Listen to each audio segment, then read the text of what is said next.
The library date. Sex and other psychological needs. I looked at the book that my supposed Tinder date was reading. I was surprised when she suggested meeting up inside the library, but here I was. Judging from the book she was reading, this could be a promising date. I walked up to the woman and spoke. "Hi, is your name Emma Chang?" My date put down her book, smiled at me, and spoke. "Hi, you must be Jeffrey." "Yes, interesting choice of book," I said, and winked. "Indeed, this book has many hidden facts that would make your jowls drop," Emma seduced. "Jowls? What do you mean?" I said, and bit my tongue as I feared that my ignorance would change the direction of this promising conversation.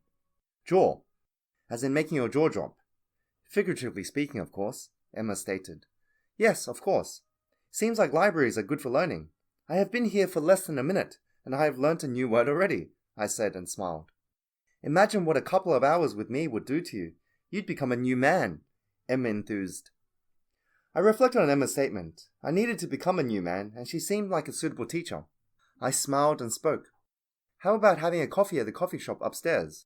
As much as I love books, reading together doesn't make for a good first date." "Oh, you haven't dated me. Reading together can make an evening remarkably interesting, but I am happy to have a coffee as well," Emma said and smiled. We went upstairs, and I walked up to the counter to order 2 cappuccinos. As I was about to pay, I was struck by a terrifying realization. I didn't carry any cash, and I didn't know which of my 24 credit cards I had credit on. I had thought about cutting the cards to avoid indefinite debt slavery, but I needed them to show off my status. The card payments bounced several times, and I panicked while trying to find the right card. Damn, this Tinder date turned out to be a carbon copy of last week's date. Eventually, Emma handed the cashier a $10 note, and she smirked at me as we took our coffees to the table. Unfortunately, our conversation was inhibited by the noise of the traffic, and my phone was buzzing. "Don't mind me. Answer your phone," Emma suggested. Reluctantly, I answered the call. "How was your date?" Martin, my author friend, asked. "I am still on it," I replied. "Oh, I better not disturb you then," Martin replied and hung up. No shit, I thought, and I turned around to talk with Emma. Emma was gone. She must have snuck off during my phone call. I cried on the inside. Despite being a successful lawyer, I had attended 100 consecutive Tinder dates without having sex.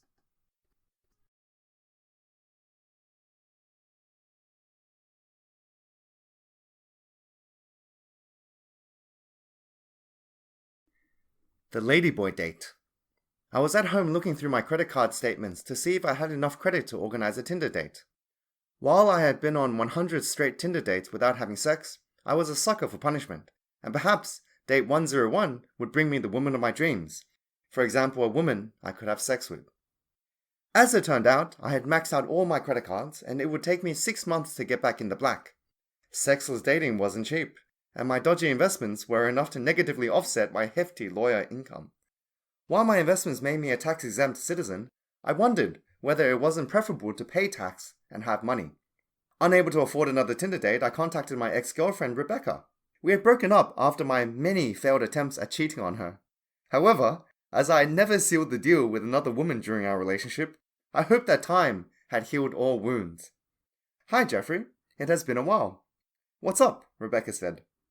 "I have been missing you." "How about meeting up for lunch?" I replied. "Have you missed me, or have you missed having sex?" Rebecca asked. "Are those options not the same?" I asked. "Okay, I guess." "Can you meet me at Cargo Bar at 1 o'clock today?" Rebecca suggested. Wow, she is keen. Why have I waited so long to contact her? I thought, and remembered my predicament. I was too broke to pay for lunch. I didn't want a repetition of my library date with Emma, so I decided to be forthcoming about my situation. Becky, there is one thing you need to know," I said. "Don't say you infected me with any STDs, Rebecca exclaimed.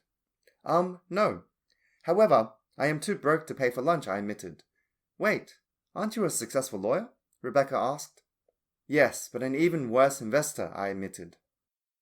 "Okay, I'll shout you lunch. See you at 1, Rebecca replied. "Sure, see you at 1, I replied and hung up. I smiled as I put down the phone. I had secured a free lunch, and with a bit of luck, I would also secure a session of naked yoga. The Duracell bunny was ready for action. As I met Rebecca at Cargo Bar, she was as okay looking as ever. and I wondered why I'd put so much time and effort into unsuccessfully cheating on her. We had gotten along well, and if I had behaved, we would still be together.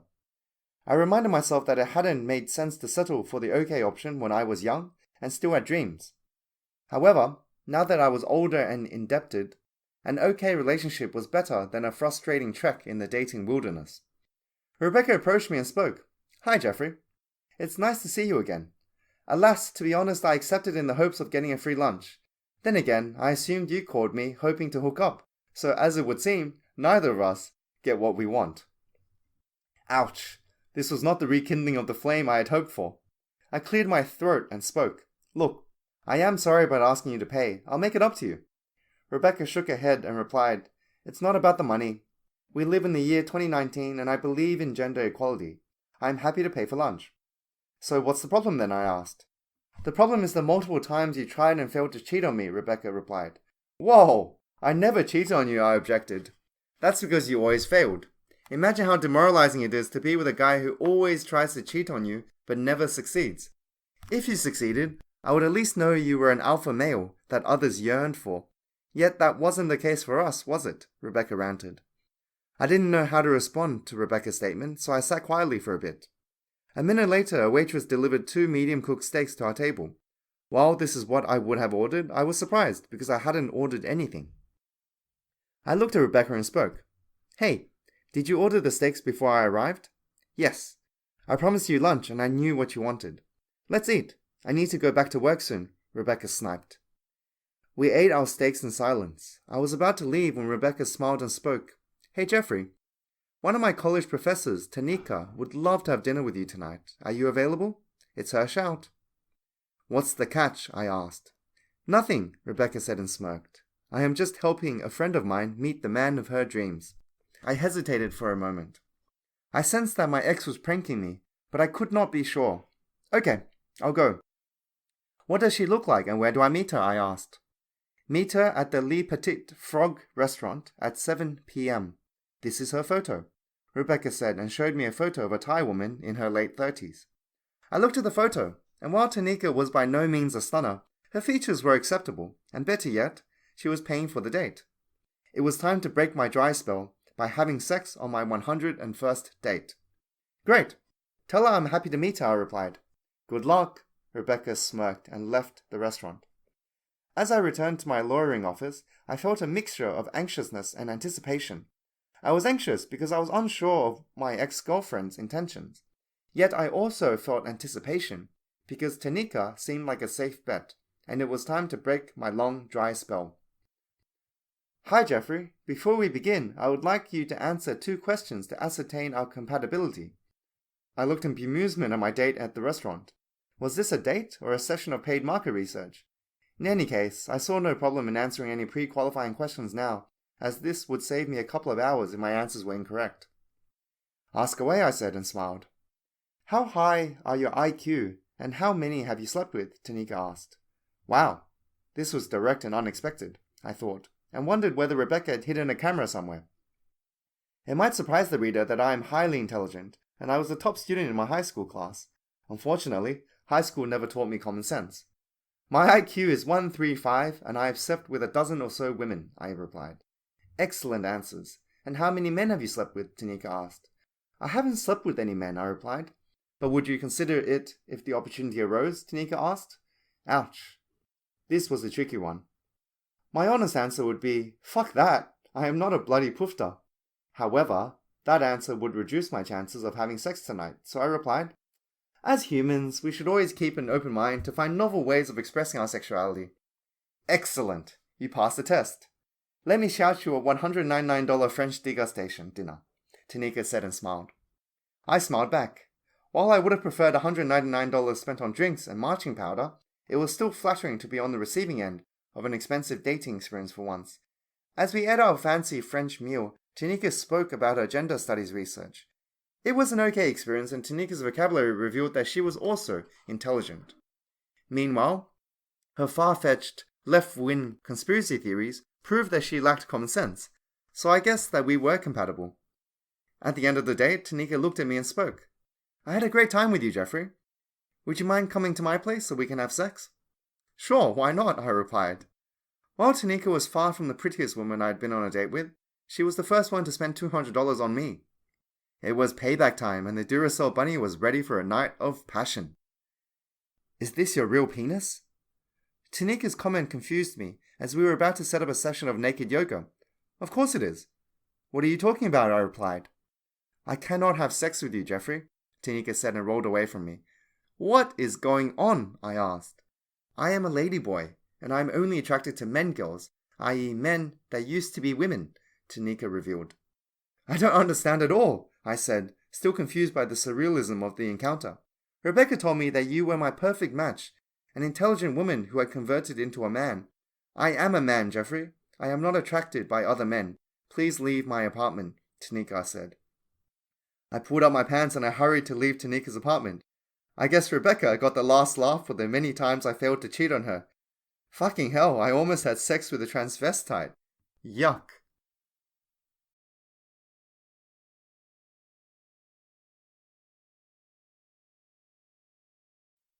The cathedral date. I had just gotten off the aeroplane after my arduous flight from Australia when I, against better judgment, turned on my phone. Much to my dismay, there was a WhatsApp message from my friend Martin. Have you hooked up with anyone yet? Did you make use of the 24-hour flight to France to join the Mile High Club? I sighed at the predictable text message, yet I couldn't let it go. Martin never hooked up with anyone either, but he had been with his partner for many years, so at least he had an excuse. I, on the other hand, was a successful lawyer, so I had no excuse for my lengthy spell without female companionship. I went to a convenience store and bought a kilogram of oranges. The COVID vaccine I had taken to be allowed to leave Australia had given me a strange side effect. I had to eat a lot of oranges to avoid an outbreak of scurvy. Who could have imagined? After eating my oranges, I thought fuck it, and downloaded Tinder. I had deleted the bloody app after attending 100 Tinder dates without having sex a few years earlier. However, I was in a new country, and hopefully, the French dating market will work out better for me than the Australian one. As I opened the app, I noticed something disappointing. Most of the women looked French. Now, I am not a racist, but if a woman doesn't have an East Asian heritage, she is a no-go for me. Actually, now that I think about it, I am racist, at least when it comes to the selection of partners for bedroom activities. After swiping left 50 girls in a row, an Asian woman appeared. She wasn't hot, but beggars can't be choosers, and the French market didn't seem to cater to my preferences. I swiped right, and it surprised me when a text, "You got a match," showed up on my phone. One match out of one right swipe. Off to a good start. I chatted with my Tinder match while a cab took me to my hotel. We agreed to meet up outside the Notre Dame Cathedral in the afternoon, which was perfect, as my hotel was next to the cathedral.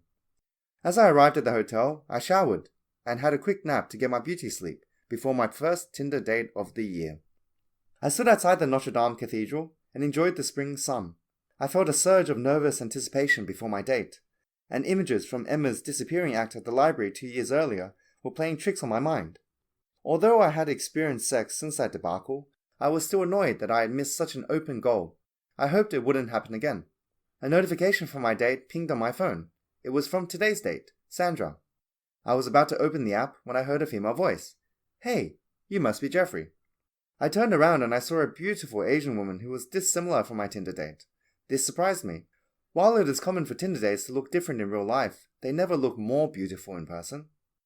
Hi, it is so nice to meet you, I said and smiled. Yes, it is.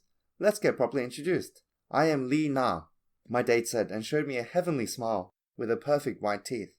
I am Jeffrey, I said, and reached out with my hand to greet her. As I reached out to greet Lee Na, I realized my potential mistake. A year after COVID, there were still people who were afraid of shaking hands. Then again, would someone who refused to shake hands out of fear of viruses allow me to raw dog her in a few hours in any case? I prefer hugging, Lee Na said, and gave me a warm embrace. As Lee Na hugged me, I worried about the increased blood flow to certain regions. Would she find me odd if I had an erection less than a minute after meeting her? Lee Na let go of her hug and I exhaled in relief. That was a close one. Now I could play it slow with my unsurpassed conversational skills instead. Let's go inside. I know everything about the cathedral. I can give you a guided tour, Lee Na said. I would love a guided tour. Lead the way, I said and smiled. Lee Na smiled, and she took me around the cathedral and spoke about the restored artworks. I tried my best to keep track of what she was saying, but I felt distracted. Like when I referee a certain lady in football, I couldn't think of anything but sex. This is the linen storeroom I have the key for. This is where we agreed to have sex, Lena seduced. I stared at Lena in disbelief. Has she said that? Or was my lengthy dry spell playing tricks on my mind? That is, unless you find me ugly, Lena said and smiled seductively. As a successful lawyer, I always fulfill my obligations. Sex in the storeroom it is, I winked. Lena unlocked the door and I felt like I was in heaven for about 30 seconds. It was a bit embarrassing that I didn't last longer than that, but it had been a while. I am sorry it went so quick, but my hotel is nearby. I promised to make it up to you, I said. I understand. It's been long since I had sex as well, but this app is a godsend, Lena replied. So, let's go back to my hotel then, I said. I would love to, Lena said, and we walked hand in hand to my hotel for more bedroom activities. I woke up from jet lag at 2 a.m. and my dick felt like it was about to fall off. I had unleashed hell on Lena's pussy and beaten my daily record by having sex 10 times. I thought about waking her up and ask for an 11th round, but I feared permanent damages if I pushed it that hard. Instead, I took a sneaky photograph of her tight body to send to Martin. Normally, I am more gentlemanlike than that, but I was on the other side of the world and unlikely to start a relationship with the lady in question. In a way, it was a shame, as sex with Lena was out of this world. I sent the photo to Martin with the following text. Look who I have been having sex with today. Good stuff. How much did you pay? Martin replied. Nothing. I found her on Tinder. We even had sex inside a church, I gloated. Cool story, bro. Tell me all about it when you get home, Martin replied. I thought about gloating a bit more, but I opened the Tinder app to find out why Lena called herself Sandra on the app. There was a message from Sandra. The message read, I need you to verify that you are who you claim to be. Can you send me a picture of the front and back of your credit card? Bah, what a joke. What kind of desperate loser would fall for such an obvious scam? But then I got curious. If Sandra was a scam artist, who did Lena think that I was? I decided to find out in the morning. As for now, I would eat some more oranges to avoid getting scurvy from my COVID vaccine. After that, I would lay my sexed-out body to rest. I woke up in the morning to the smell of freshly baked baguette. Lena smiled at me and spoke. I am so happy that I met you, Jeffrey. It is so good to find someone to share life and death with. Oh, don't say that. We are still young. We have plenty of years to live, I replied. Hearing this, Lena got melancholic and shed a tear. Oh, I hope I could summon your energy and optimism, but I fear the cure for our condition wouldn't arrive during our lifetimes, at least not before I pass away. Hold on. I don't have any life-threatening disease, I replied. You keep saying that, but I don't agree with you. I am convinced that our HIV will end our lives prematurely, Lena whined. What? I don't have HIV. Why would you say such a thing? I said in shock. Wait, are you not Jeffrey Wang from the Hinder app? Lena asked. No, I am Jeffrey Tang from Tinder app, I exclaimed. Oh shit, I am so sorry to say this, but I thought you were from the Hinder app, which is the dating app for HIV-infected people. So now you have had a lot of unprotected sex with me, and I am carrying a late-stage HIV infection, Lena revealed. As you can imagine, things got shocking after Lena's revelation. She grabbed her stuff and left my hotel room without a word. Meanwhile, I hoped that my penis ached because of overuse, and not because of a lethal, blood-borne disease. I thought of praying to God for help. Then I realized that I had fornicated with a stranger in his house, so I was better off lying low, and hoping for God to not detect my transgressions. As it turned out, Lena didn't infect me with HIV. While this was good news for my life expectancy, I doubt that it was good for my sex life. I have been checking out the Hinder app, and everyone there seems like horny nymphomaniacs. Then again, they all carry a lethal disease, so I guess there are pros and cons with everything. On the flip side, now that I have finally broken my dry spell, I am ready to tackle another obstacle. I am ready to go on another 100 Tinder dates and hopefully have sex after some of the encounters.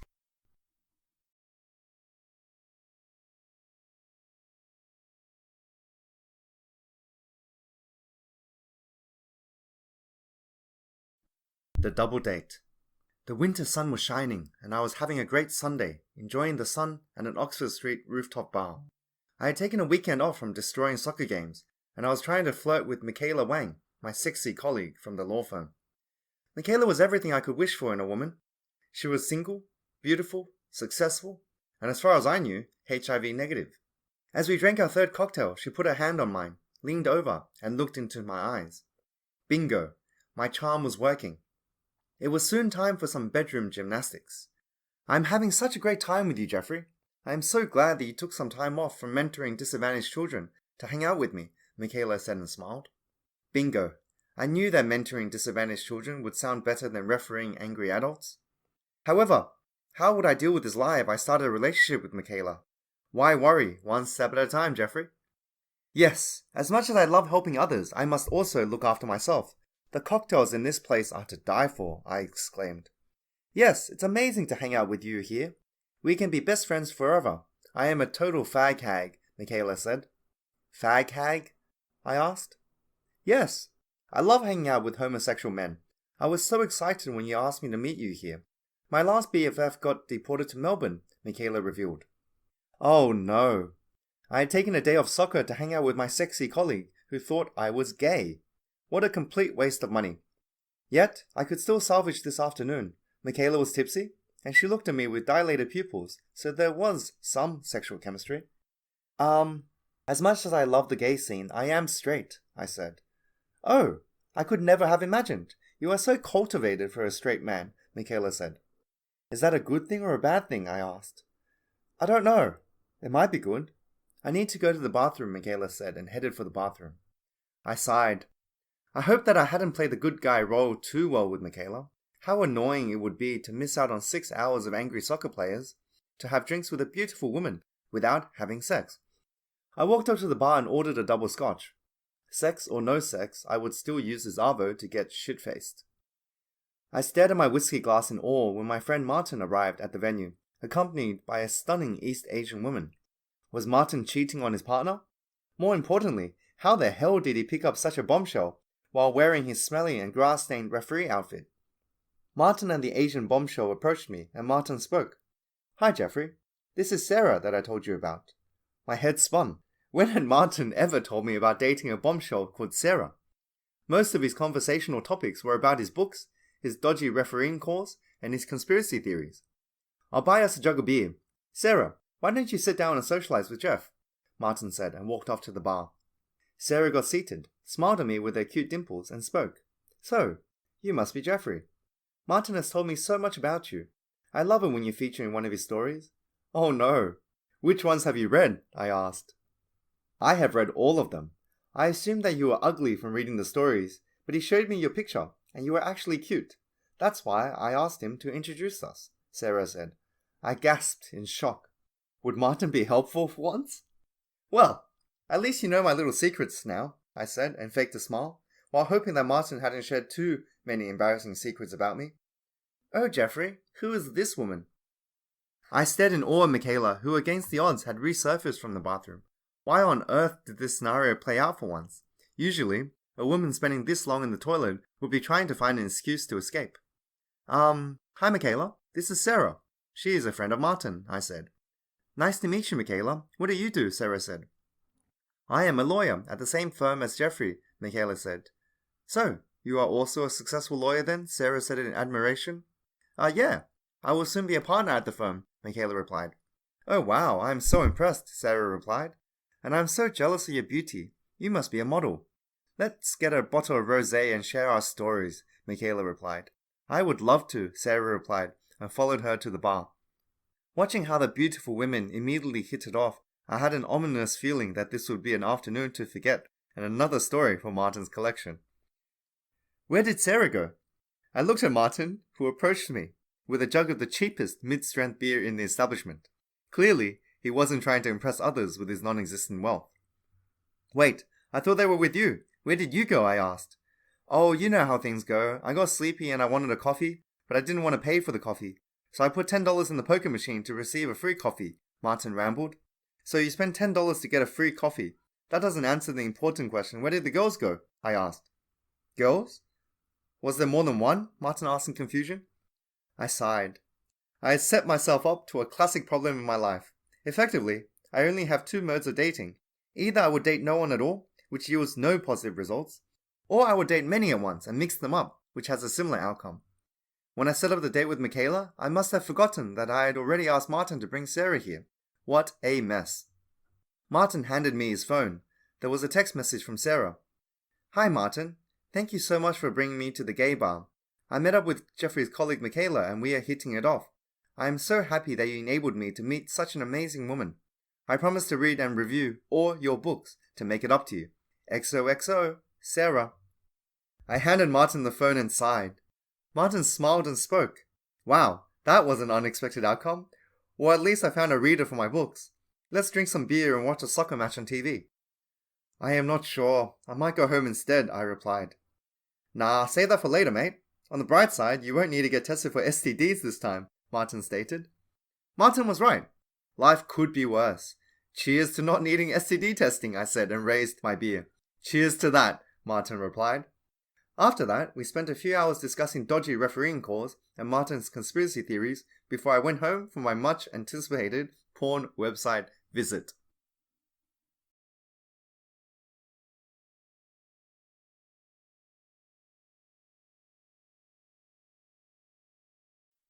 The soccer date. The weekend after the debacle with my colleague Michaela Wang, I was back at the soccer field. The players were angrier than ever, and I had lost count of the numerous fucking hell, cunt, and are you blind, ref? Calls I had received during the day. Good times. I knew that I should send players off for such brutal live reviews of my umpiring.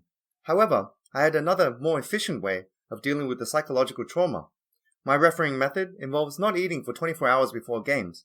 With this unsurpassed method, I find a blissful mental state where harsh words don't affect me, and all my calls on the field are perfect.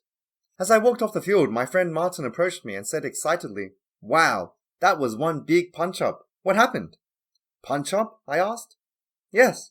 Did you miss when a Kings Park player called a Pooji player's mother a whore, and the Pooji player responded by headbutting him and breaking his nose?" Martin asked.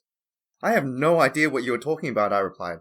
"Oh, don't say you are combining refereeing and 24-hour fasting again," Martin asked. "Of course I am. Why would I quit such a successful scheme? It helps me lose weight, while I get paid for refereeing these games. That is hitting 2 birds with 1 stone, I replied. "Whatever you say." "Hey, isn't that the sexy female player you always perv on?" Martin asked, and pointed in the direction of a female soccer player who entered my field. I looked in the direction of the woman, and there she was, Jasmine C, the sexiest player in the comp.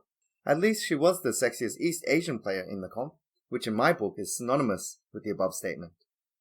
As I looked at Jasmine, I reached a hunger-induced, meditative nirvana.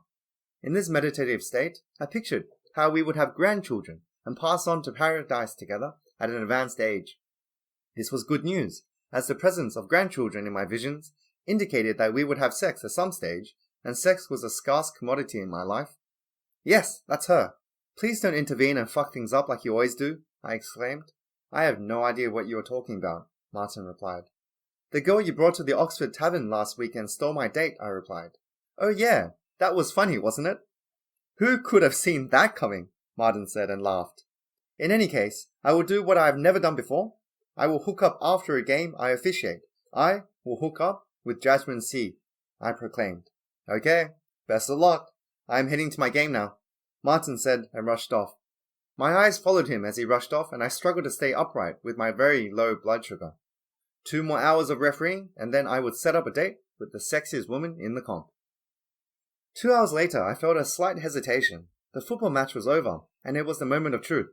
Should I walk over to Jasmine and introduce myself, or was I better off heading home and lurking for old Instagram posts?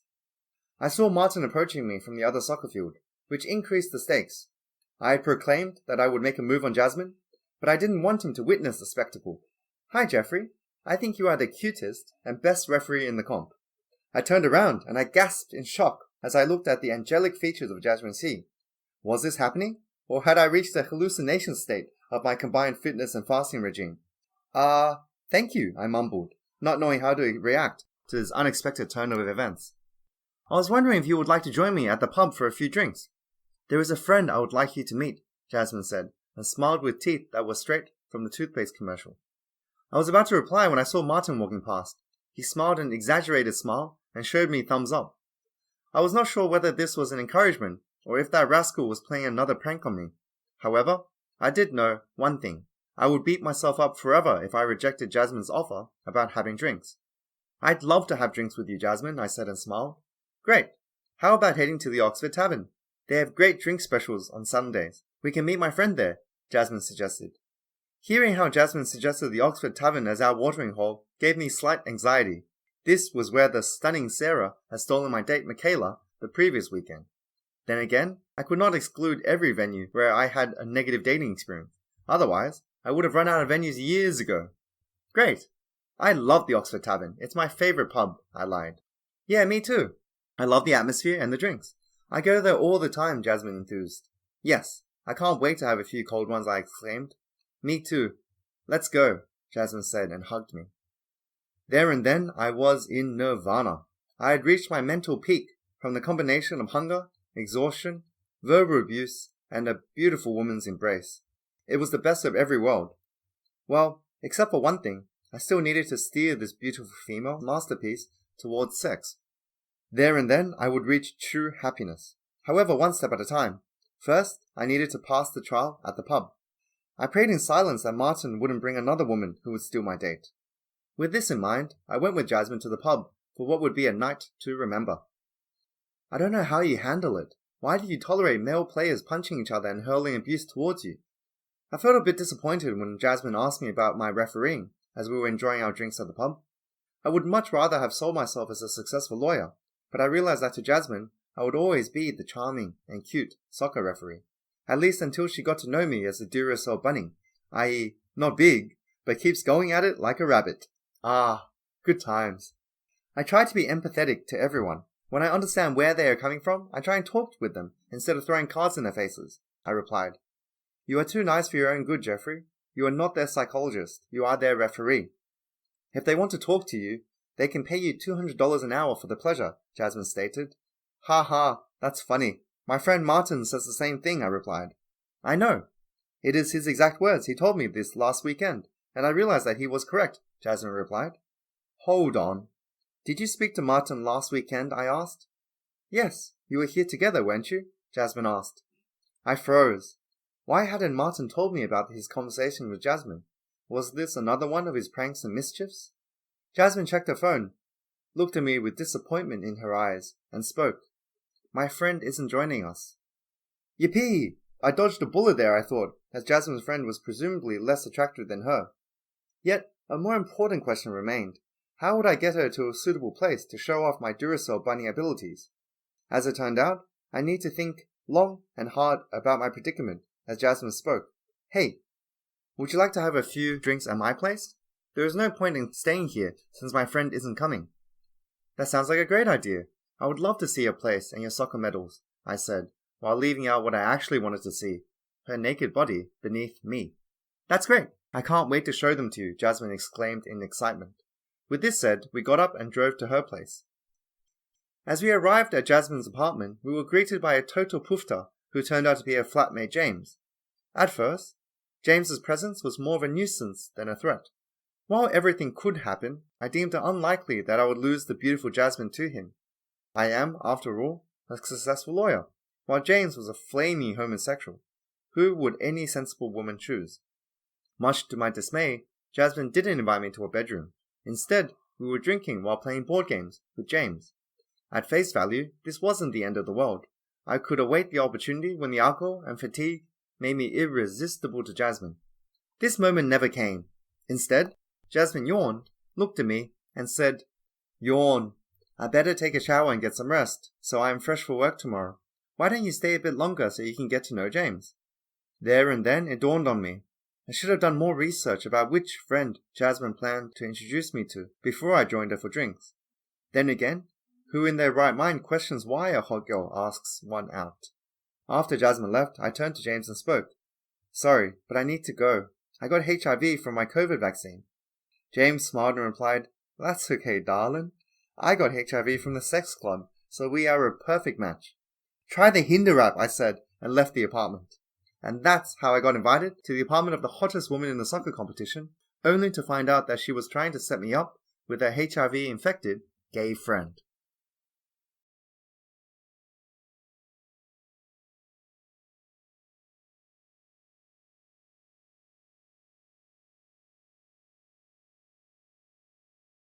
The dungeon date. As I opened my eyes, I found myself chained to a bed. This wouldn't have been a bad thing if I had set up a BDSM date with a foxy lady, but that wasn't the case. Well, my captor was a foxy lady, but we had never agreed to this arrangement, and worse yet, I feared that she was clinically insane. I was a prisoner of the female soccer player Sandra Thornton, whose boyfriend had died while trying to carry out a suicide bombing. Eric Barnes had struck because of his discontentment with referee Marvin Lundgren's calls on the soccer field, and I hoped that Sandra didn't have a similar motive. Ouch! What a predicament I was in. How had I ended up like this? I closed my eyes and thought back on the evening that preceded my captivity. It had started out with a gala celebration. The Soccer Association had organized a cocktail party to prove that players and referees could coexist in a social setting. While it was a dubious proposition, the free food and drinks sold me the idea. As I arrived at the venue, Martin approached me and said, "Do you see that girl in the corner? She is single and you should try to hook up with her." I looked at the woman in the corner. She was hot. Not East Asian level hot, but still good enough for me to consider changing up my cuisine. Yet I couldn't get Martin's grin out of my mind. If that rascal suggested that I would introduce myself to a specific woman, something was amiss. "Who is she, and why should I speak to her?" I asked. "Her name is Sandra Thornton. I can guarantee you that she is single and ready to mingle," Martin replied. "How do you know this, and what is the catch?" I asked. "Well, you know my cousin Marvin Lundgren, who quit refereeing after almost falling victim to a suicide bomber?" Martin asked. "Of course I do. That is the reason the Football Association is organizing this event," I replied. "Well, Sandra was the girlfriend of the deluded Eric Barnes who blew himself up. With an ex like that, you must be an upgrade," Martin stated. "Or maybe she is as crazy as he was, and I end up in a dungeon if I approach her," I stated. "That is a possible scenario, but as I said, she is single and ready to mingle," Martin said and laughed. I sighed and looked at Sandra. Now that Martin had told me she was on the market, she appeared a lot more attractive than I would have considered her otherwise. Yet I was not drunk and desperate enough to risk it, so I decided to walk over to Jasmine C instead. Although she had tried to set me up with her gay housemate, she would hopefully be more interested now that she knew I was straight. "Hi, Jasmine. It's nice to see you here," I said. "Oh, hi, Jeffrey. I am so sorry to hear about your HIV infection. Who would have known that vaccines could be so dangerous?" Jasmine replied. Damn. I should have used another white lie to reject Jasmine's gay housemate James. Now that Jasmine believed that I had HIV, she would be even less inclined towards participating in naked yoga with me. I don't have HIV, I replied. "Oh, how did this happen?" "I didn't know there was a cure," Jasmine replied. "So, I lied to Eric because I didn't know how to reject him," I replied. "Oh no, this is so embarrassing. I started a crowd fundraising for the victims of Vaccine Foundation. We have collected $10,000 for your medical bills. All the female players in the association have chipped in," Jasmine revealed. Ouch, this was awkward. While it was encouraging that female players liked me enough to collect money for me, it was a shame they had never shown their approval before. If I had known, I would have a smorgasbord of willing participants on one-on-one fitness sessions in my bedroom. So how would I handle the situation that had arisen? If I denied the HIV rumors, I would look like a fraud, and nobody would like me anymore. If I confirmed my HIV rumors, I would walk away from the event sexless, but $10,000 richer. Okay, now that I think about it, I did get some severe side effects from the vaccine, I said. "Oh, I see. Such as what?" Jasmine said, skeptically. "The vaccine made me partially blind," I lied. "Oh, that explains a lot," Jasmine said and hugged me. I hugged her back and I felt like I was in heaven for a few seconds. "Hello, my fag hag. Let's have some shots." The effeminate shrill voice of James shattered the harmony in the room and caused Jasmine to let go of her hug. As she rushed towards James, I considered accompanying them. I decided not to. I had spent a whole night with the two of them a few weeks earlier, and in the end, the only one who tried to hook up with me was James. Yuck. I grabbed a beer from the bar, and I set out to look for Martin. I would rather listen to his conspiracy theories than spend any more time around James. With a bit of luck, Martin would know about other eligible singles. "Oh, hi, you must be Jeffrey. You are my favorite referee." Not this scenario again, I thought. Why were people obsessing about my skill with the whistle when my real skills were in lawyering? I turned to the voice, and I spotted the face of Sandra Thornton. "Hi, Sandra," I chirped, and reflected on whether it seemed strange that I knew her name. "I know your secret. You did not get HIV from your COVID vaccine," Sandra whispered. I sighed. I should have realized how my HIV cop-out would backfire when I rejected James. But then again, how could I know that my health status would be a topic of conversation in the football community? Yes, you are correct. I don't have HIV or any dangerous diseases, I admitted. So, why would you say such a thing then? Sandra asked. I felt frustrated. I had been trying to hook up with Jasmine C all night, and I found out that she had invited me to set me up with a gay housemate, I explained. I see. Well, I can't help you with your love problems, but I can help you with your sex life. How about heading to my place to have sex? Sandra asked. Wow, this was a tricky one. Going to Sandra's place could be dangerous. After all, her boyfriend had died in a failed suicide bombing towards a soccer referee earlier the same year. Then again, could I judge Sandra for the actions of her late boyfriend? The answer to that question was a resounding yes. However, by judging Sandra, I would pass up on sex, so I would be as forgiving as Jesus fucking Christ, for now. I would love to visit your place. Tonight would be great, I said, and winked. Great. Can you book an Uber to my place? I lost my phone. It's at 252 Bondi Road, Waverley, Sandra said. I complied, and a short while later we were in an Uber on the way to Waverley for a night of passion. Here is a beer for you. I'll freshen up in the toilet for a bit, Sandra said, smiled, and handed me a beer. As Sandra rushed off, I started drinking my beer. It tasted off, but I assumed it was because of the brand. As I leaned back into the couch, I noticed a photograph of Sandra and her suicide-bombing ex-boyfriend. They were both dressed in Kings Park jerseys, but there was another much more important detail. I was in the background of the photograph. I thought, and had a flashback. 3 months earlier, I had been refereeing Sandra's game, and I had sent her off for her aggressive behavior on the field. This picture was from that day. This was not good news. I tried to leave, but it was to no avail as my legs didn't carry me. I collapsed to the floor, and everything turned black. I found myself chained to the bed, and Sandra entered the room carrying a tablet. This shoddy call ruined my life, Sandra exclaimed. I looked at the video on Sandra's tablet. It was a blurry video, showing how an opponent tripped Sandra near the center circle of the field. I looked at the video in confusion. There was nothing important happening in the video, and I didn't know why she had kidnapped me to show it. I don't get it. You were getting tripped near the center circle. This must happen at least 10 times in each game, I stated. The problem is that you never called the foul. Your incompetence caused Eric's death, Sandra hissed. What? How on earth are you reaching that absurd conclusion, I exclaimed, and bit my lip, realizing that raising my voice towards my insane captor wasn't the best course of action. How can't you see it? Because you never gave me that foul, I felt compelled to pull my opponent's hair and kick her as hard as I could. For some reason you saw that, you bastard, and you sent me off, Sandra hissed. What does this have to do with Eric's failed suicide bombing? I asked in bewilderment. Because Eric saw how unfairly you treated me, and his mind filled with rage. Later the same day, he shoved Marvin Lundqvist and got banned for a year. Getting banned from football drove my beloved Eric insane, and his death is your fault, Sandra claimed. Under normal circumstances, I would have laughed at the mental gymnastics Sandra had put herself through to blame me for her partner's death. However, since I was chained to a bed in a mad woman's house, I found it hard to connect with my usual joyous self.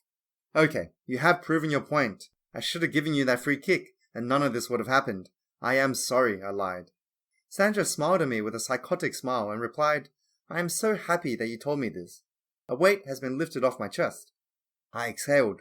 With a bit of luck, I would get out of this predicament unscathed.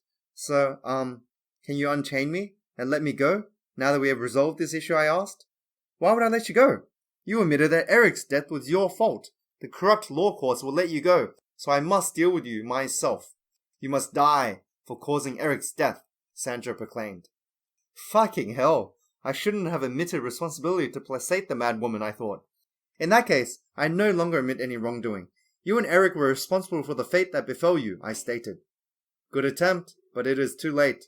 I already filmed your admission of guilt, Sandra said, and pointed towards a live streaming camera. Wow, so this is how I die. Being murdered by a mad woman during a live stream, I thought. I concluded that while this was a more novel way of dying than catching a sniffle and dying at an old age, I'd rather do the latter. I closed my eyes as the frantic Sandra approached me with a large knife. Clink. I opened my eyes as I heard a glass bottle smashing against Sandra's head, which knocked her unconscious. Jasmine C. approached me and spoke. "Oh, Jeffrey, I am so sorry. If I had known you were so desperate for affection, I would have slept with you. Why didn't you ask?" How did you find me?" I asked. "I found Sandra's phone, and it was live streaming from her apartment. At first, I thought you were a pervert, but then I realized that you were in danger, so I came to save you," Jasmine said. For a moment, I felt as if I were in heaven when looking into Jasmine's eyes and realizing the concern she had felt for me. The moment was over when police and paramedics stormed in and took me to the hospital for observation. The next day, I was lying in bed and my head felt like I had been through a boxing fight with Mike Bison.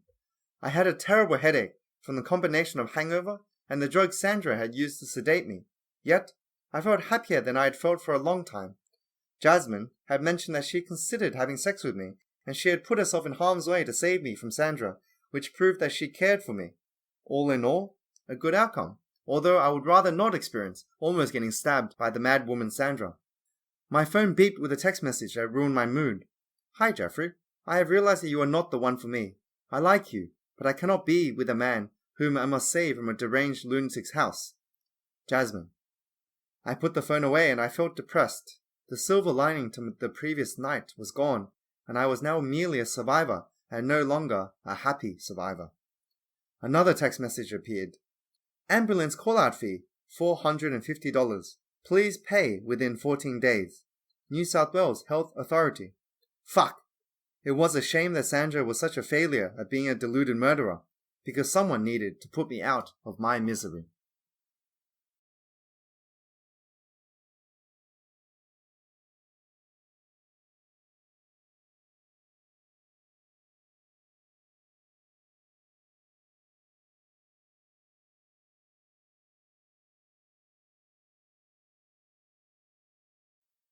The robot date. Ambulance call-out fee, $450. Please pay within 14 days. New South Wales Health Authority. I stared at the invoice from the health department with teary eyes. I had reached rock bottom. Not only had my attempt at hooking up with Sandra Thornton gotten me chained to a bed and almost killed, but it had also brought me this invoice. While the $450 was pennies for a successful lawyer like I, the injustice gnawed on my mind. I was the victim here. Why did I have to pay? I was about to write a ranting letter to the New South Wales Health Authority, using every phrase from the legal playbook, when there was a buzz on my door phone. For a short moment I felt hopeful. Had Jasmine C. changed her mind after our last conversation, and had she come to apologize? If I could only experience a night of passion with the fair Jasmine, I would pay my unfair medical bill rather than engage in pointless quarreling with the government. As it turned out, Martin had arrived, holding a six-pack of beer. "Hello, Jeffrey. I was thinking that we could drink your sorrows away," Martin said. "With a six-pack of beer?" "I would need to drink a lot more than that," I replied. "Yes, but if I drink too much, my wife will give me grief. This is a good compromise," Martin replied. I sighed and buzzed Martin in. While I would have preferred female companionship, drinking beer and listening to Martin's conspiracy theories was better than writing angry letters to the government. As Martin entered my apartment, we opened a cold beer each, and Martin spoke. "So, are you excited now that you are going to make some money?" "Huh? What do you mean?" I replied. "You can file a compensation claim against Sandra Thornton for kidnapping and almost killing you," Martin replied. "As it turns out, she was broke. I even had to pay my ambulance call-out fee," I grumbled. "Oh, I see. You are a luckless man. Try getting kidnapped by a rich woman next time," Martin suggested. I sighed. It hadn't been my plan to end up in Sandra's dungeon. I had hoped to get laid. Besides, finding a rich woman to get kidnapped by seemed like the most far-fetched get-rich-quick scheme in history. "Did you come here to say anything useful or to gloat?" I snapped. Martin shrugged his shoulders and replied, "I came to solve your dating problems once and for all. Let me use this website to find your dream woman," Martin said, and handed me a flyer. Ronri Hatsu Kurabu, Lonely Hearts Club, for successful East Asian men who for inconceivable reasons cannot find a girlfriend. Registration fee $199. 30 days, money back guarantee. I raised my eyebrow and replied, "Is this a joke? There cannot be a dating website that is so tailored to my situation." "In any case, please let me do this for you. I'll even pay the registration fee," Martin replied. Martin's eagerness filled me with skepticism. Martin was not a man who offered to pay for things. As a matter of fact, his wallet, which had a padlock attached to it, was full of cobwebs from the few times he had opened it. What is going on? You are looking for inspiration for your next story, aren't you? I asked. Yes, Martin replied. All right, sign me up and do what you must, I replied. Thanks, this will be so fun, Martin said, unlocked his wallet, which caused him to sneeze, and registered my dating account. Having done this, Martin started his laptop and started typing away. 10 minutes later he exclaimed, Wow, that was quick. I organized a date for you. I shivered at the thought of Martin finding me an online date. With my luck, he had either found me an East Asian swamp donkey or someone outside of my racial preferences, and I couldn't tell which would be worse. Martin passed me the laptop and I stared at it in shock. My date was a stunning Japanese woman called Anyu. How had this happened? Don't sit there, suit up. You were meeting her at the casino in an hour, Martin exclaimed. I experienced mixed feelings. On the one hand, Martin should have asked me before setting up a date. I had barely survived Sandra's dungeon, and I wasn't sure that I was ready to start dating again. On the other hand, what better way to get over past traumas than hooking up with a stunner like Anyu? Thanks, Martin, I said, and hurried to shower to make myself attractive for my date. An hour later, we arrived at the sports bar at the casino. I would have preferred to set up the date at a nightclub portion of the casino for a clubbier feel. However, Martin whined about breaking his budget by paying for my dating website membership. Fair enough. I'll drink beer in that corner. Feel free to come by if you need advice during the date, Martin said, and walked up to the bar to get his drink. Martin's presence unsettled me. I knew that rascal had something planned, but I had to see the date through to find out what it was. Hi, you must be Michael. It is so nice to meet someone I am 98% compatible with. I turned around and I saw a beautiful woman smiling at me. I was a bit unsettled that she called me another name. Was this another case of mixed-up identity? Oh well, if things came to the bedroom gymnastics, I would use a condom to avoid the scenario that I played out in Paris. Yes, you are Anyu, right? I asked, and smiled. That is correct, Anyu said and smiled. Wow, what a smile. This must be the hottest woman I have ever dated, I thought, and spoke. So, would you like a drink? At the moment, I am unable to eat or drink. I am happy for you to enjoy your refreshments, Anyu replied. I felt a little nonplussed by Anyu's answer. On the one hand, it was great that she didn't expect me to pay for her drinks. On the other hand, sober women tended to be more impervious to my charm. I walked up to the bar to order a beer and a double scotch. While this was not the best way to impress on my non-drinking date, I was sick of doing things to impress others. Today, I would be myself. I returned with my drinks, and we got seated by a table overlooking Darling Harbour. With a bit of luck, there would be fireworks soon to set the tone for a celebratory night. So, what do you do for work? I asked, setting myself up to talk about my successful law career. I work with artificial intelligence research. I have done that my entire life, Anyu said and smiled. You mean you have done it your entire career? I asked. The two are the same. I was conceived in Nagasaki in 2003, and I have worked with AI ever since. I am improving my knowledge about human interactions, Anyu said. Anyu's statement confused me.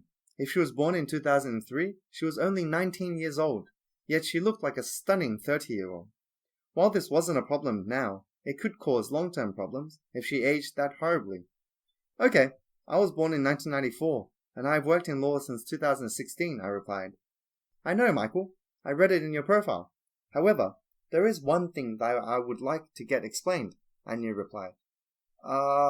What is that? I asked. How do you define success? Your presentation describes you as a successful lawyer, but the pay which you entered corresponds to a fairly average lawyer, Anyu asked. Oh, so my friend Martin considers anyone making over $30 an hour to be successful. He helped create my profile, I admitted. Oh, I see. It would be interesting to hear Martin define success if the opportunity arises, Anyu stated. You can ask him straight away, he is over there. I thought, but I brushed off the thought. While Anyu was a weird woman, she was a stunner, and this was meant to be.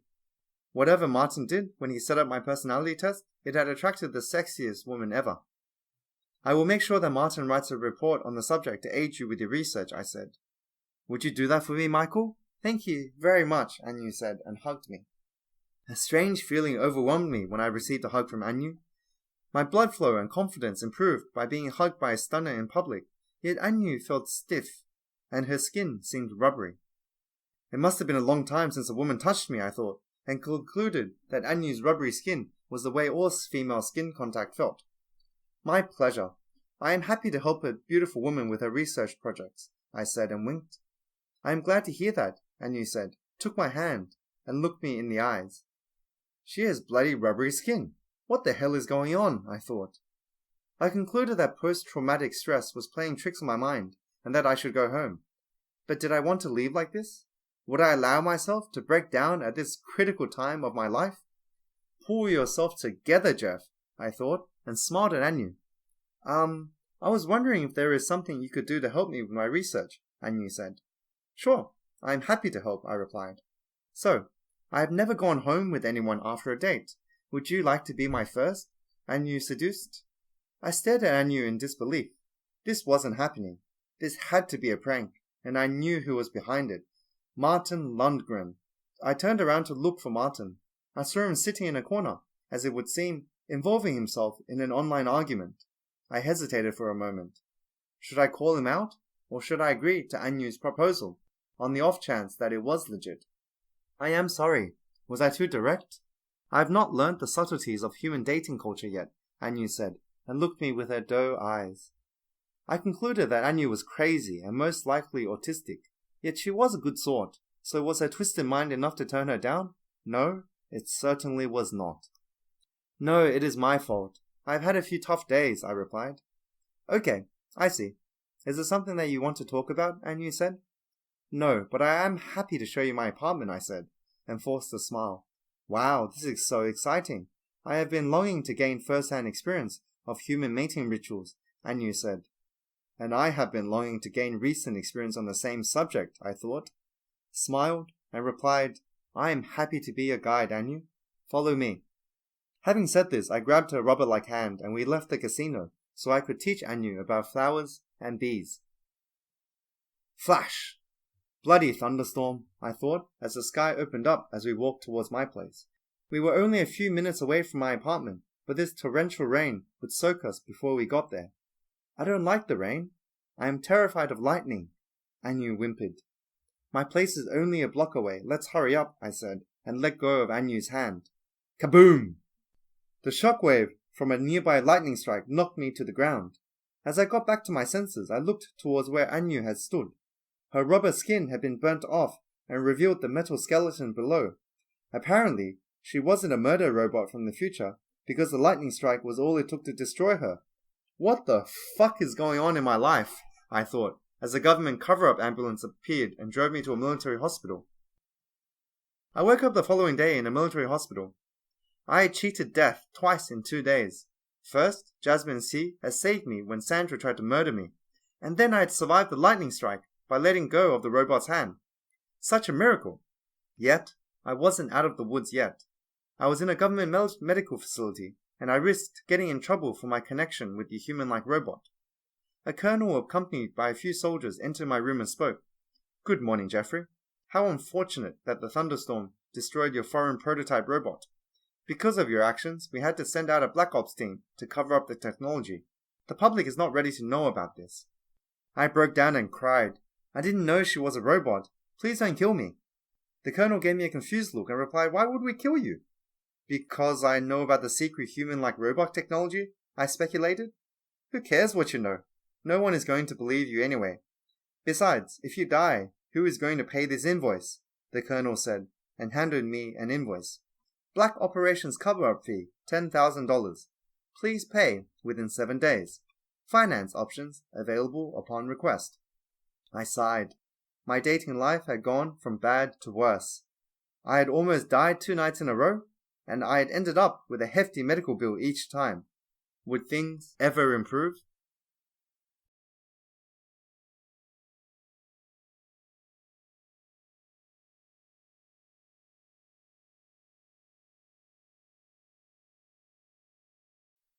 The Matrix Date. I was hunkering down inside my apartment while staring at the parked van on the street outside. Could it be the Black Operations team from the government that was spying on me? I had been sitting terrified of the government since my robot date a week earlier, and I had spent most of the time working from home, i.e. watching television series, which dulled my senses. The problem remained. Either the government would come after me for what I knew, or the law firm would fire me for not doing my job. I had an epiphany. If the government were to come after me, my home would be the first place they looked.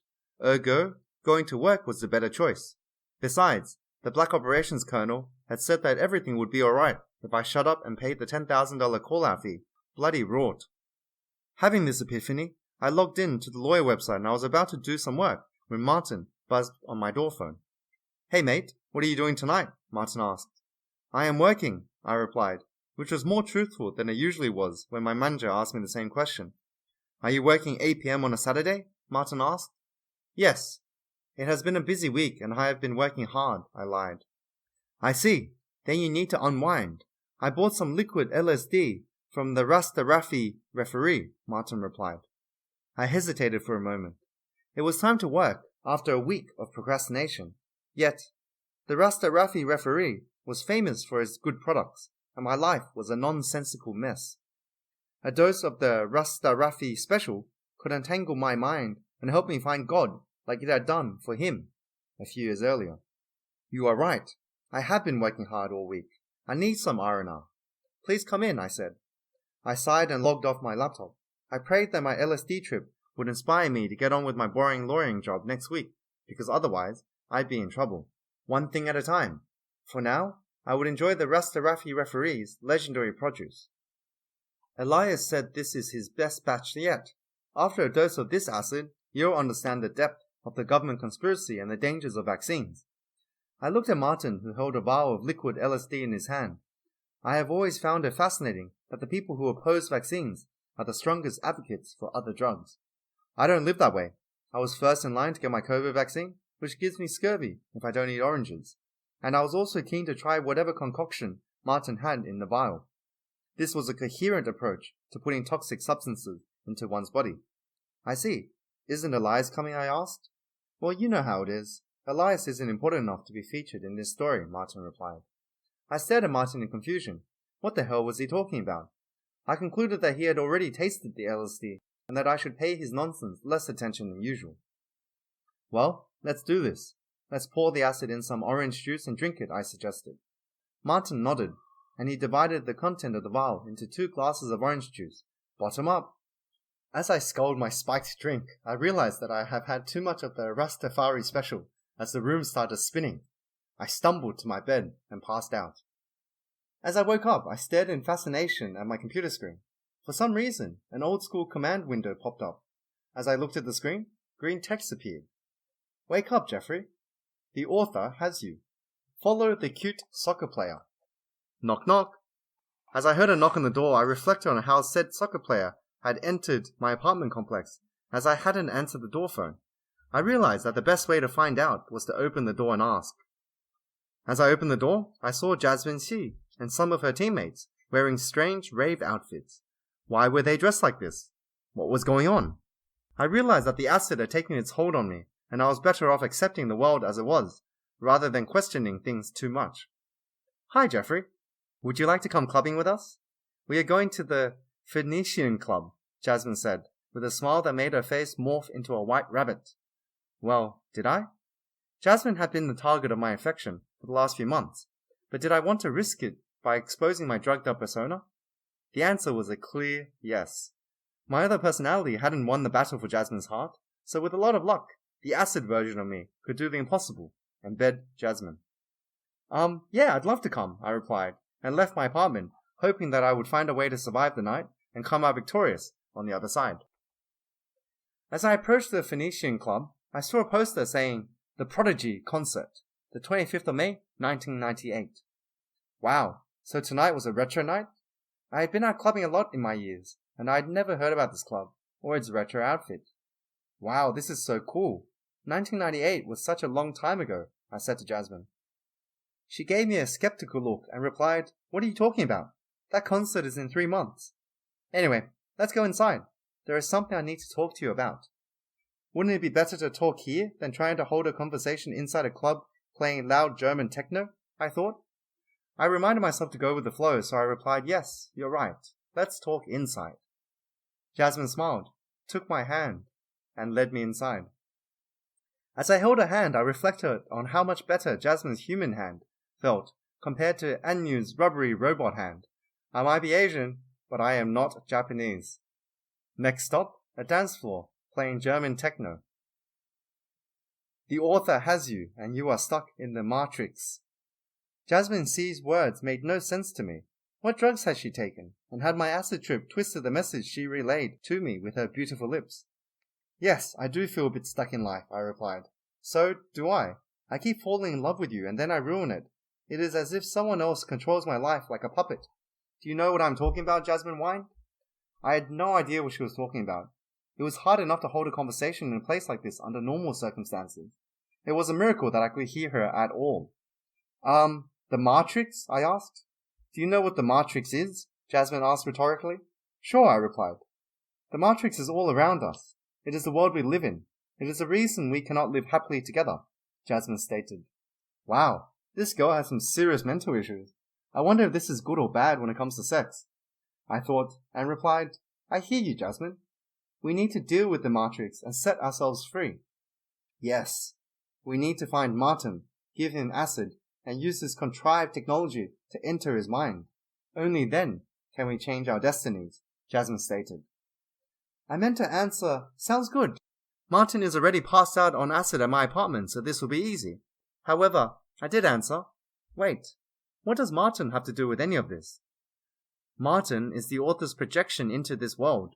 Everything bad that happens to us is because of him, Jasmine exclaimed. Jasmine's revelation put me in a tough spot. If I brought her back to my apartment, I would endanger my friend. However, Martin's suggestion that I should flirt with Sandra Thornton had endangered me the week before, said it was payback time. Martin is in my apartment. He is unconscious on acid, I stated. Ugh, why didn't you tell me this before? That would have saved us a lot of time, Jasmine grumbled. Well, I could not know the importance of this information at that stage, I replied. You are right, silly me, Jasmine said and kissed me. As Jasmine kissed me, I felt like I was in heaven as our souls connected and became one. I knew one thing. It was time to go full inception on Martin, if that's what it took for me to find love and end my cycle of miserable dates. Next stop, my apartment. As we came back to my apartment, Martin was still asleep, mumbling dialogue pieces from his latest novel. I felt pity for Martin's partner, Elaine. If she had to listen to his gibberish every night, she was better off being single. Great. Everything is set up. We can do this, Jasmine enthused. Sure. What exactly do we need to do? I asked. We need to enter Martin Lundgren's mind to access Martin Lundqvist's mind. Once we are in Martin's mind, we need to find our world and make sure that we get a happy ending, Jasmine claimed. What will happen otherwise? I asked. If we don't stop Martin, you'll suffer through an endless cycle of absurd dating scenarios, while I will have to live an unfulfilling life as a supporting character who is turning you down against my will, Jasmine revealed. Well, we can't have that. Let's give him some more acid and fuck up his mind to get the life we deserve, I said. Said and done, we gave Martin some more acid, while also taking some more ourselves. Having done this, Jasmine connected me and Martin to a ridiculous plot device, which caused me to pass out and enter Martin's mind of fiction stories. Swoosh!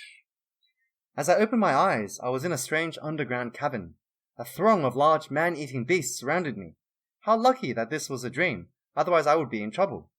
A hideous humanoid female with purple eyes, thick, lizard-like skin, and razor-sharp claws approached me. Greetings, human. What brings you to Zenora? The humanoid hissed. I came to the wrong place. I meant to go to Sydney in the year 2022, I replied. I don't know what any of that means. However, I do know one thing. It has been a long time since I copulated with a human, the humanoid replied. I looked at the hideous alien. It was a big no from me. Death was a preferable outcome, if Jasmine's prediction were correct that I would suffer an endless cycle of outlandish dating failures unless I changed Martin's mind. I am not going to have sex with you, hideous creature, I replied. No one is rejecting the command of Empress Ranga Kalyankan, Ranga hissed. Well, tough luck. I did, I replied, realizing that I had probably signed my own death penalty. Ranga did something unexpected. Instead of tearing me to shreds, she pushed a button on a device, and she appeared as a stunning, naked Greek woman. How about this form?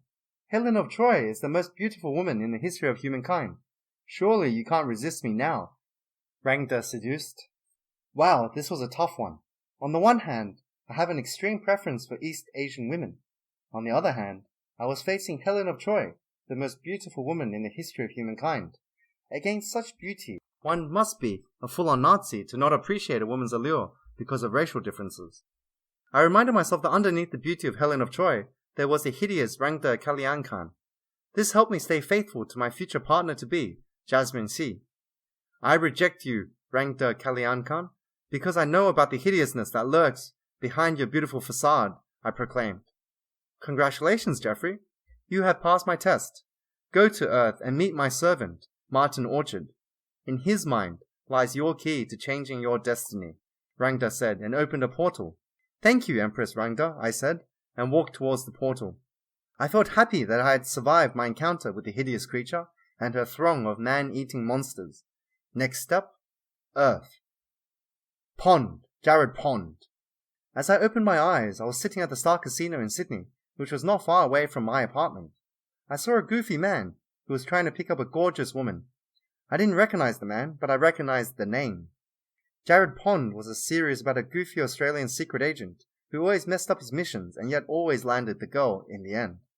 While he wasn't the best source of career advice, I would love to learn about womanizing from him. I brushed off the idea. I couldn't learn anything from Jared Pond unless I entered Martin's mind and changed my future. Without affecting Martin's mind, any knowledge I could absorb from Jared would be useless. Arriving next to Jared Pond did have one positive effect. Jared existed in the same fictional universe as Martin Orchard. Thus, I could enlist Jared's help to help find and confront Martin in this world. Jared Pond, I need your help, I said to Jared. Sorry, but Natalie also needs my help, and I have to prioritize a damsel in distress, Jared replied. Nah, I am good. You can speak to Jeffrey, Natalie said and walked off. I stared at Natalie as she walked off. As it would seem, I existed in this fictional world as well. Who could have guessed? Whoa, you cockblock! Why did you do that? Jared grumbled. I need your help. I need to find Martin Orchard. If you help me, you can finally get acknowledged for being the greatest agent Australia has ever seen, I said. Oh, but alas, I am no longer working for Raki. Being the ex-partner of President Eileen Lu, I am considered too famous to be a secret agent. Besides, my former boss at Raki captured me and sold me to Chinese captivity. This episode has destroyed my desire to protect Australia, Jared ranted. Yet, I need to find Martin Orchard. I am sure you can find it in yourself to do the right thing, I replied. Jared nodded and replied, You passed the test, Jeffrey. I will open a portal that will take you to Martin's Kiribatian mansion. After Jared had opened the portal, I hurried through. I needed to hurry as it would be unfortunate if our acid trips wore off before I had changed my destiny. Next stop, Kiribati. I approached Martin as he was writing fiction in his Pacific Island mansion. I found it interesting that Martin always was a writer in all his iterations. Was I also the same in every fictional world? I stopped reflecting on this when Martin turned around and aimed a pistol at me. I studied Martin. In this world, he looked older, angrier, and he wore a strange-looking alien monocle. Oh well, with a bit of luck, the nutty, violent version of Martin wouldn't kill me. Hi Martin, it has been a while, I said. Who are you and why are you intruding in my mansion? Martin exclaimed. It's me, Jeffrey. We referee soccer together, I replied. I don't referee soccer. I travel the world, collect alien artifacts, and kill people, Martin replied. Ah, so there are differences between the fictional worlds. Perhaps I was more successful with the ladies in this world. After all, the stunning Natalie had known my name at the casino, I thought. Why are you here, stranger? Martin growled and aimed his pistol at me. I have a message from Empress Rangda Kalyankan. We should take acid together and she'll reveal your next mission so you can stop the gamma ray blast from destroying Earth in the year 2131, I claimed. As Martin nodded, I took a deep breath of relief. Who could have known that reading Martin's books would be crucial to completing my mission? Well, if you say so. I have never been a stranger to acid trips, Martin said and smiled. I checked the inner pocket of my suit, and to my great relief, there was still a vial of the Rastafari referee's special concoction. Wow. My monocle says that you brought some very high-grade LSD. Where did you find that? Martin asked. I have my sources. Shall we get going? I urged. knowing that Martin, in my world, would wake up from his acid trip soon. Sure, Martin said, sculled the vial of LSD and passed out. So, what do I do now? I had never planned for Martin to take all the acid. Hold his head. I'll connect you to his mind from here, Jasmine shouted across the dimensional barrier. Said and done. There was a bright light, and I was teleported again. Swoosh. As I opened my eyes, I was in Martin's apartment in Kensington. His laptop was lying on the couch, and it had a document with an array of new titles. I read through the list. The alien date, the conspiracy date, the Yeti date, the shaman date, the ladyboy date. I knew that I had to act. If I did nothing, my life would consist of an endless cycle of absurd dates and scenarios. I needed to convince Martin to let me be happy. Martin gasped in shock when he saw me and exclaimed, Geoffrey, what are you doing here? You look different. I looked at Martin. He also looked different. Specifically, he looked a lot fatter in this world than he did in my world. I guess it made sense for him to give himself a more idealized look in his fictional worlds. I brushed it off. Martin's weight wasn't my problem. My dating mishaps were. I have come to ask you to stop creating my dating mishaps. I want to stop going on terrible dates. I want to live a happy life with Jasmine C. Why won't you let us? What are you talking about, Geoffrey? I have very little, if any, impact on your dating life, Martin replied. You are the god of my universe. You are the one putting me through all the absurd things that happen. Can't you let Jasmine and I be happy together? I pleaded. Wait, are you Geoffrey Chang from the Dating Mishaps of the Luckless Lawyer series? Martin asked in bewilderment. Yes, I am, I replied. Wow, this is so cool. How did this happen? Martin asked. It happened through a convoluted plot that was a mixture of The Matrix and Inception, I replied. Wow, I got to write that story straight away, Martin enthused. Can you please give me a happy ending? I begged. I can't promise that. Putting you through absurd dating mishaps provides me with entertainment, but I can promise you a happy ending for now, Martin replied. Okay, so in this ending, can Jasmine and I end up together?